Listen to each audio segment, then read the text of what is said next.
So Judith is thinking about doing a marathon reading of one of the books next year, which I don't think they've done here too often. And back in 97, or whatever it was, 97, yeah, it was the 40th anniversary of On the Road. They did a marathon reading of On the Road at St. Mark's Church. Great sacred spot. And so the part of the On the Road it is when Dean drops Sal and Mary Lou off in San Francisco, and Jack kind of goes crazy. He goes, you know, he's hallucinating on the streets. He's so poor. So it's this crazy psychedelic kind of part from the middle of On the Road.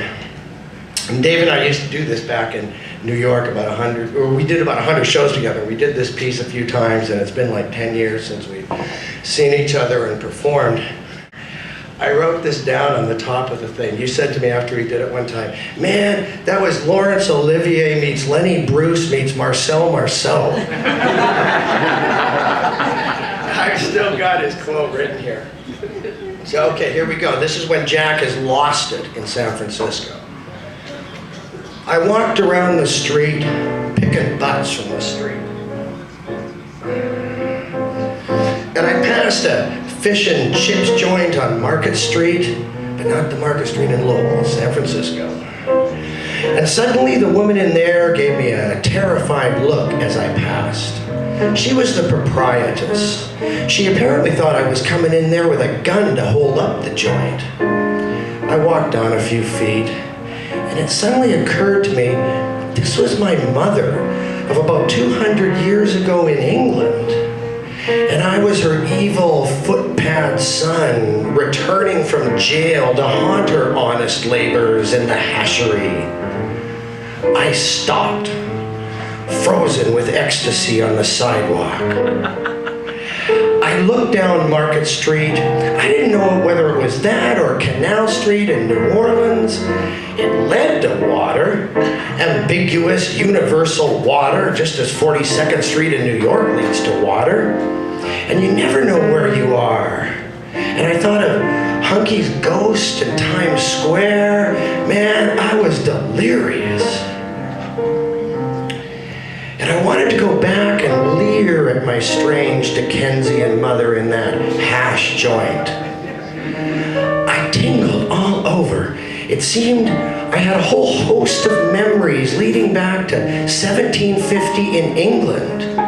And that I was in San Francisco now, only in another life and in another body. No, that woman seemed to say with her terrified glance. Don't come in here and plague your honest, hard-working mother. You are no longer like a son to me, and like your father, my first husband. Yeah, this kindly Greek, he took pity on me. You're no good, inclined to drunkenness and routs and final disgraceful robbery of the fruits of my humble labors in the ashery. Oh, son, did you not ever go down on your knees and pray for deliverance for all your sins and scoundrel acts? Lost boy, depart! Do not haunt my soul. I've done well forgetting you. Reopen no old wounds.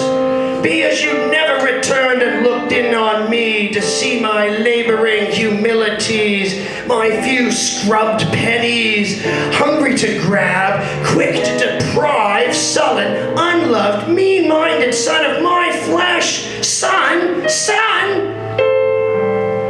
And for just a moment, I'd reached the point of ecstasy I always wanted to reach, which was the complete step across chronological time into timeless shadows and wonderment in the bleakness of the mortal realm.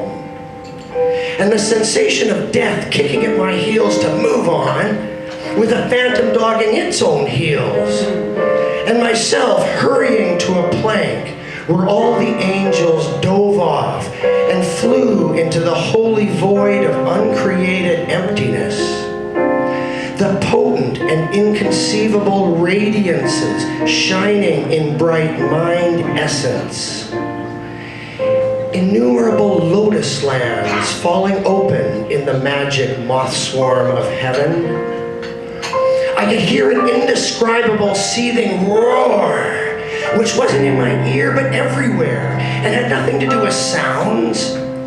I realized I had died and been reborn numberless times, but just didn't remember especially because the transitions from life to death and back are so ghostly easy. A magical action for naught, like falling asleep and waking up a million times, the utter casualness and ignorance of it. And I realized it was only because of the stability of the intrinsic mind that these ripples of birth and death took place. Like the action of wind on the sheet of pure, serene, mirror-like water.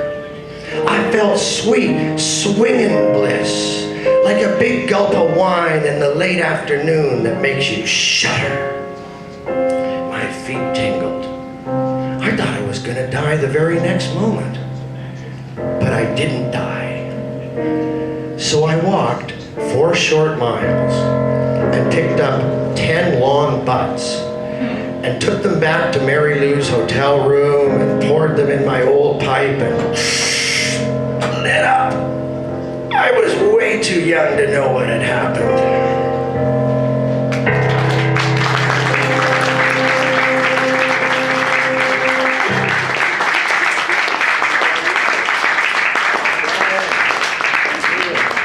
Thanks, Brian. I understand that Brian actually has some books too. If you want to approach him, he is selling a book that he wrote, and if you're interested, just go up and talk to him. Our next reader is Roger Kant.